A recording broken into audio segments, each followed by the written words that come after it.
Hey guys, it's Sarah with Ampersand Unique Gifts and Home Decor. So we are in my craft room today and we are working on painting some items. We're going to be stenciling them using vinyl and my Cricut to make the stencils. So first is the step where we're going to paint everything and get it ready. I have some interesting things. I have 3 of them. They were originally from Kohl's for $19.99.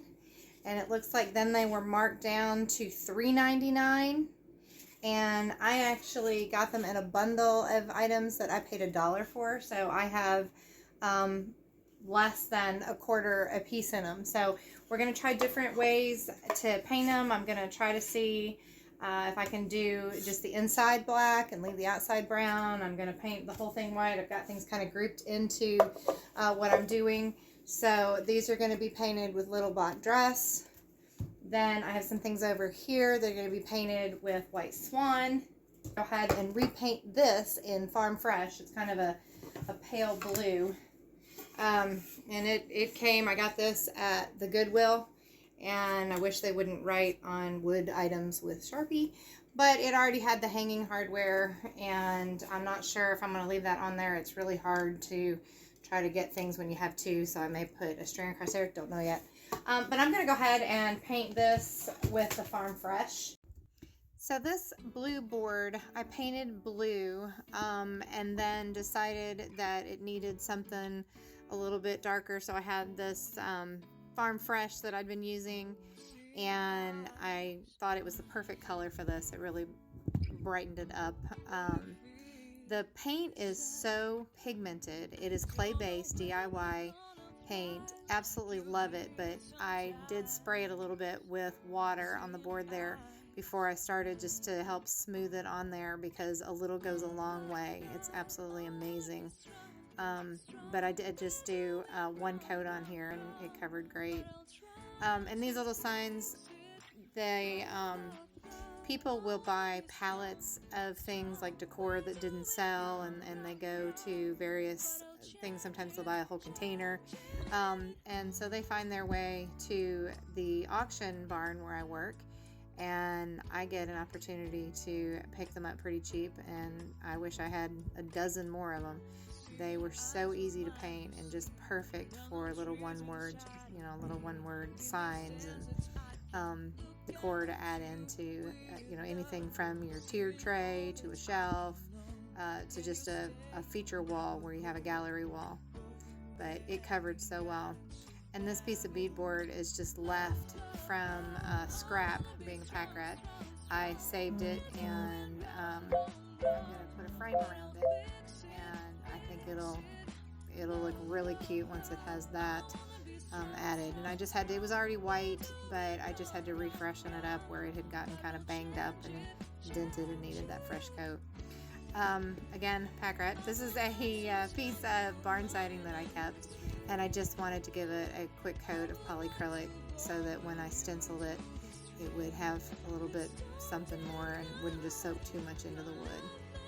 Okay, so everything has a first coat of paint. I think the black covered really well. I think that's only going to need 1 coat. The white, you can still see the Thanksgiving message through, so that's going to need another coat. The beadboard paneling will be fine. It was actually already painted with a coat of White Swan, but it's old and had gotten a little dirty and it just needed a touch up. So, and then this is I'm just sealing this because it is just a piece of raw wood. It's leftover barn wood from where we did our feature wall in our living room. And I kept all the pieces that we cut off, and I had this. I picked it up at Hobby Lobby in a big pile of clearance stuff several years ago. And I think it's so cute. So I took the little hanger off that came on it, and I am going to actually connect it to this board, and then we're going to stencil something up top there. So anyway, that's where we are now. We need to let these dry, so I'm going to move over to the computer and start getting some Cricut items designed and printed out on vinyl. So I used my Cricut app on my Chromebook and created these. I went to new project and created each of the ones that I need. So you can see they're ready to go. I have made them where all I have to do is click on them. So each of the ones that I have that I'm going to be putting on there from the Images Studio. So this is one where you would have to pay for it, or you can have a membership in Cricut. And this is one that I did not design myself. I went out there and picked that. Same thing with this one. It's just one that I picked up from them. Hey guys, okay, so everything has been painted, and those things that were going to be sealed have been sealed. If I was going to seal them before I stencil them, not everything am I going to seal. I used Sweet Pickins top coat to seal. It's a nice matte finish. It looks a little whitish when you first put it on, but it will dry clear. And I have 2 pieces of cedar that are just they're leftover. Actually found them in a shed. And over here I painted this. This is actually from my thrift haul. It had a little design on it. It was yellow and had a design. I'm going to be using the JRV stencil for the barn quilts, the mini barn quilts, and we're going to put that on there and then say something over that. So it's over here waiting to be stenciled before I put the letters on there. So I decided to add the transfers to this board. These are actually from the IOD retired set of Wildflower Botanicals. So it was one piece, and I cut it apart so that you could have the whole flower here, and then here you can see where I cut it apart on the bottom, or I'm sorry, on the bottom of the one flower, top of that flower, and I just put it clear up to the top so that it would wrap around and you wouldn't notice as much that pieces were missing, and it blended perfectly there. But it needed something a little extra underneath where those letters were gonna go. So I love that distressed look. So again, finally got my Cricut to work with my old computer. I could not connect it to my Chromebook or to my phone. There was something funky about the app. So here I am on the floor in my office upstairs, and finally got it to start printing, and I was able to make those stencils. So yay, everything worked out okay. Okay, so after some experiences where I could not get my Cricut hooked up to my new computer, I was able to go upstairs and get it hooked to my old computer. And on the floor of my office, I was able to get finally some stencils printed, and I still have to weed them. But before I get started working on the stencils, I just wanted to show you some cool mail I got today. I'm really excited. Look at these. Are these not the cutest things you have seen? It's like a package of diamonds. I'm going to be redoing a little cabinet that I'm actually going to put in my kitchen. And it just needed some kind of little knobs that I thought would bling it up a bit, and I am so excited. These are absolutely gorgeous. And I finished the barn quilt stencil on this one. Again, because of the way the hanger is, it'll actually hang like this, and then I'm going to put a stencil over it, but I still have to sand this and seal it before I try to put the stencil on that. But meanwhile, let's see. Also, while I was throwing a fit because my Cricut wouldn't work, I went ahead and attached this cute little bird hanger to this old piece of fence board. It's actually a barn siding, and I put the hanger on the back for it to go on the wall. It already had holes in it from where it was on the side of the barn, so I just used those same. They were already sunk in. I just used those same for this. Excuse me. What I normally do is I take either those little rubber or those little felt sticky things that go on there, and I will put those over any nails that I have, even though these are sunk and they're flat, just to avoid the possibility that they would scratch anything. I put those on there. I put a little glob of glue, and then of course they're sticky as well, but that just extra holds them on there. And then I also went ahead and finished the back of it with the polycrylic, just so that even though I wanted to go with that rustic look, I don't want to leave the rustic look on somebody's wall if they were to buy it, take it home, hang it, and then try to take it down later. So that's going to get a stencil right here, but I did go ahead and put the bird on it. Probably a wish that I hadn't, just because it'll be a little harder to stencil with this in my way, but just trying to, you know, how you move through and try to get things done. When something gives you a hiccup, you just keep moving. Got a lot of projects I'm trying to finish here, so let's get going, and we're going to start pulling the letters out. Now remember, because I'm using these as stencils, I am going to pull the letters out, not the background. So I'm going to move you where you can see what I'm doing a little bit better.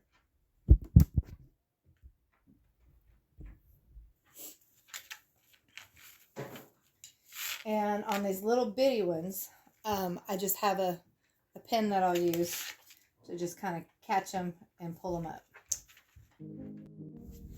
Okay, so pulling out all the little letters, you know, I have found that I use my Cricut more for stencils than I do for actual vinyl lettering. They make the best stencils because they stick down, they don't leak, and I just have really loved that you can make a stencil say anything you want it to say. I've gotten a little bit better at doing some pictures and using some of the things that come in the studio now that I've joined the actual Cricut and can get access to so many more things. But I went through here and matched everything up to the board that it was going to go on. I'm using Duck brand contact paper here. That's what I use for my transfer tape. It is significantly cheaper than trying to actually use Cricut brand transfer tape, and you can use it over and over again, and I really actually find it significantly easier. So here I have the Be Still that's going to go on the barnwood piece. Be Still has a special meaning for me, and I do like to put that on things. I also own several things that other people have made that have that, and I'm just lining it up here. I'm eyeballing it and sticking it down really well. With this barn siding, because it had some grooves where it was old and worn, I really wanted to make sure to get it in those spaces. I cut my stencils as close to the letters as possible to save as much vinyl as I can. So I use the masking tape, not necessarily to hold the stencil down, but to give me a little bit more edge so I don't accidentally get my white paint on the board itself. It's important to offload the paint. You'll see where I keep dipping it on the paper towel. It's just, you're better off doing several coats of, several light coats versus trying to glob it all on there at one time. I think I did, like 3 coats on here to really make sure that it stood out on that board. But using the JRV stencil brushes, it just really helps and makes it easy. I love this paint and these brushes, and never thought I could stencil until now. So I have started stenciling everything, and I think it's so much easier for me than trying to paint anything freehanded on there. I do pull my stencils up when it's still wet. That is one thing. I don't like to let it dry. I found that there's less issues with it peeling up either the original paint coat, or there being any kind of chipping or pulling up from the paint coat that I've put on there. So I do definitely pull up my stencils when it's still wet as soon as I have finished painting it. These little signs were so easy. They were so cute. And so after a lunch break and printing out some more of my vinyl, I am back to finish putting on the words for everything for our sign. So you can see the ones that, now that they're dry. I don't know, I think I may have already been off camera before I added the flower for the eye. I actually used one of my IOD stamps and in the same color and did that one. And these are all drying. You can see how dark they are. They'll be sealed. And then this one will get a little sanding, and then it has a frame that will go around it. Again, it's just a piece of that beadboard paneling that was left over from something else that we were working on. So here we go. So let's see what we have next. I have, these are pieces of something else. Here we go. This is my grateful that goes on this one. So I will cut it out.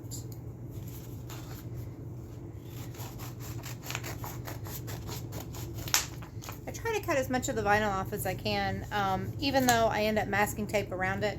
But I just like to have a pretty good idea where my letters are, and then I will tape around if I need to. This one, you can see I've got quite a, my blade just went right through this one.